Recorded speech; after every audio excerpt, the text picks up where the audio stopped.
This is a true Chinese folk song about a place called Fengyang. It tells of the long suffering of the Chinese people, of the invasion and continued misery, and of the hope for eventual freedom.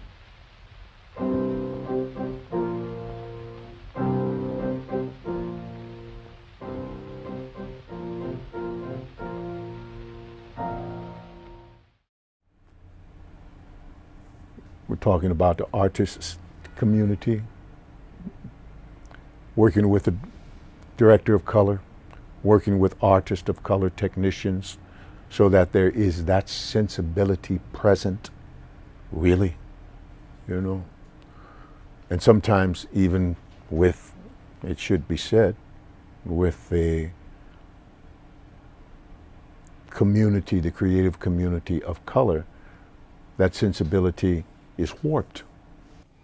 All of August Wilson's stuff was about the beauties of the culture, the idiosyncrasies of the culture that one may not understand who's outside of it, but those who are within it understand it fully, and would encourage those who are outside to do a little more work to understand it, because it may help them to dismantle some of the stereotypes that they've learned through film. This industry, Hollywood, film industry, for many years has allowed, just as they have with the Native Americans and many other ethnicities, have allowed them to be stereotyped for a very long time, where those images go out to the world and often are believed by many of the populace of the world that that's how that person, those people are.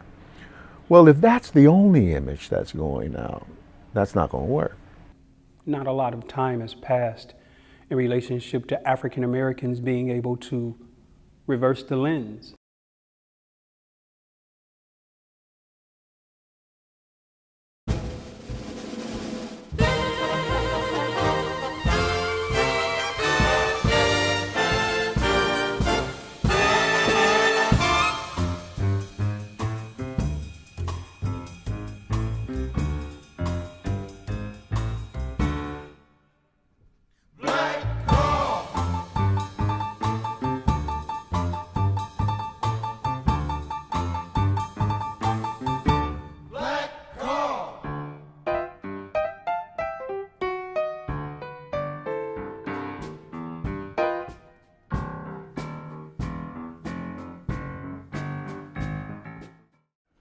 Paul Robeson, much admired Paul Robeson.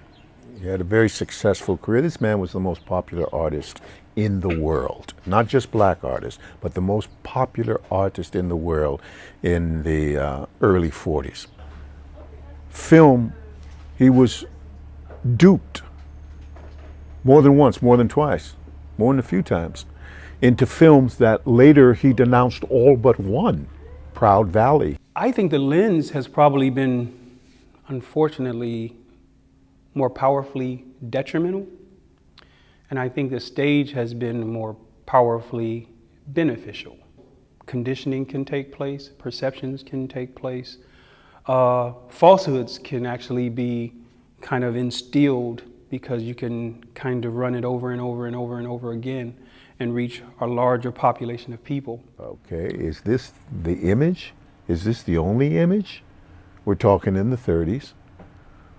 We're talking when Shuffle Along was on Broadway. We're talking, it's before Paul did Othello on Broadway.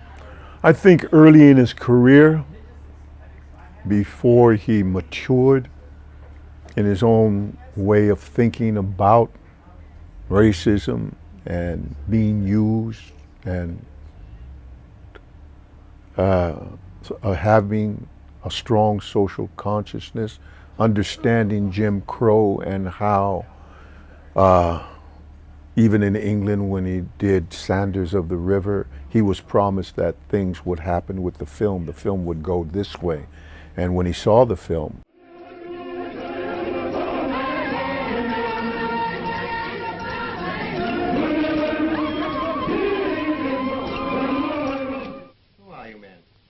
I am Malava, son of Zaburu. he was extremely disappointed and pretty angry about it all, so angry that he tried to buy up all the reels so that they wouldn't be shown, but it didn't work. I think you know, it was deception. Because Paul Robeson's films were not on an isolated island. This man was dealing with his life being threatened on a regular basis, having to break through barriers on a regular basis, accomplish all the goals that American society said you needed to accomplish by way of education and study and accomplishment. And then when he gave his voice an opportunity to be heard in its essence, there was backlash. We as human beings are flawed. Contradictions are within us. And sometimes we don't intend to do a piece a certain way, and because it's on film, there's opportunities for it to be manipulated. He wanted freedom, is what he was up to. Freedom, real freedom, true freedom. That was something that we wanted to celebrate, wanted to reflect in the work we did, and let that work sustain and mirror a social consciousness. Do work that had a substance to it, that was still theater. My definition of acting is that one takes their experiences and molds it to a script, a play that has some familiarity, some similarity, something that is connected to that artist.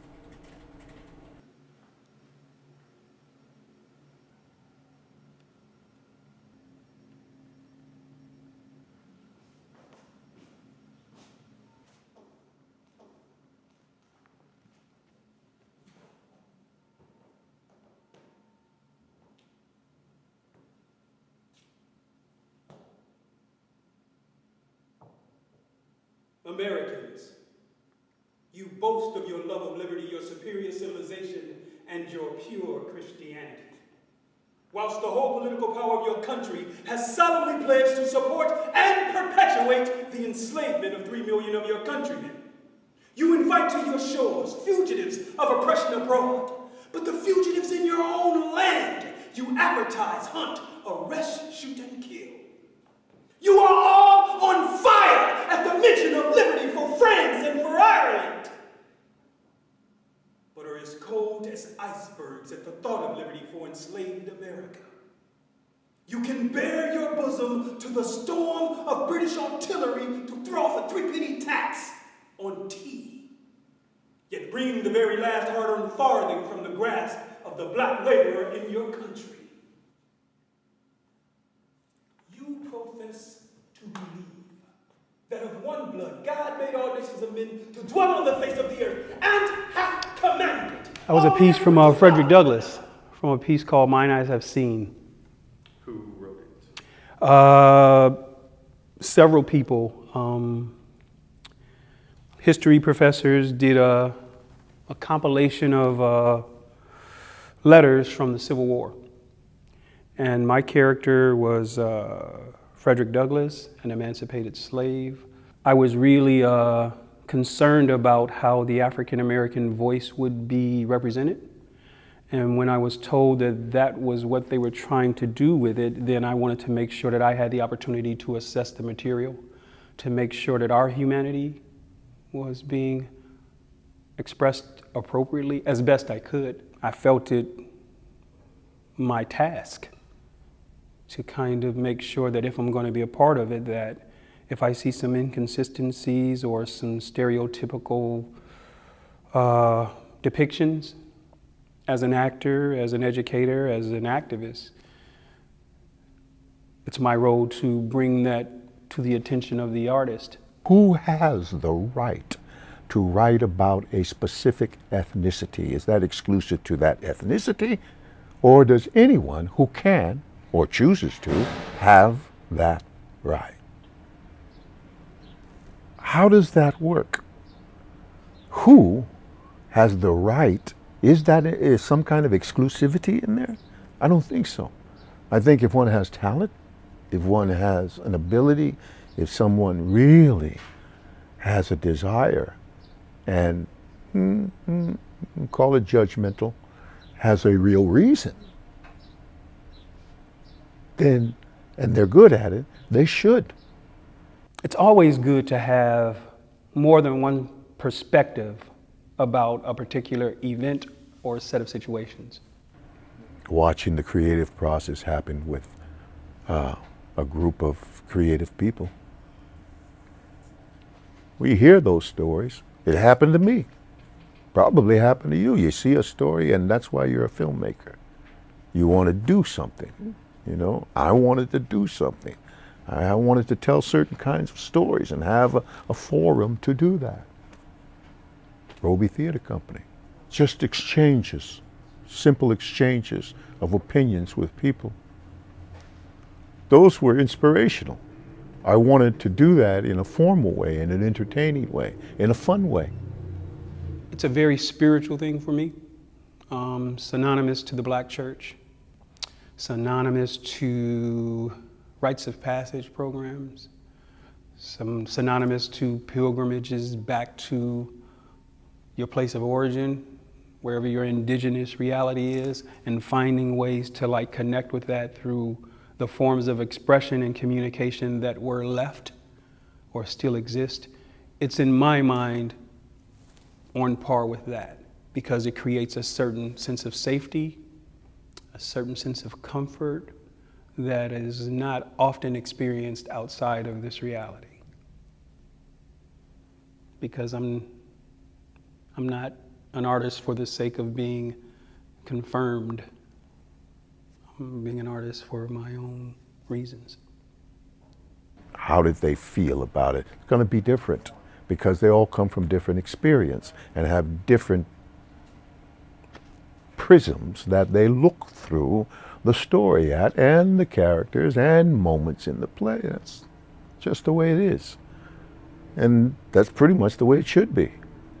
When a revelation is made in a piece of work, and we're talking theater here, when a revelation is made, sometimes you can't articulate, or a person, one, cannot articulate what the revelation is, but they felt something.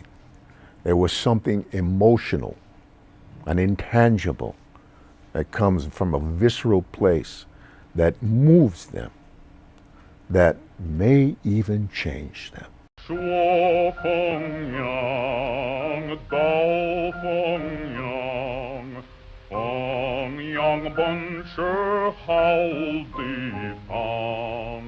自从出了朱皇帝，10年到有9年荒。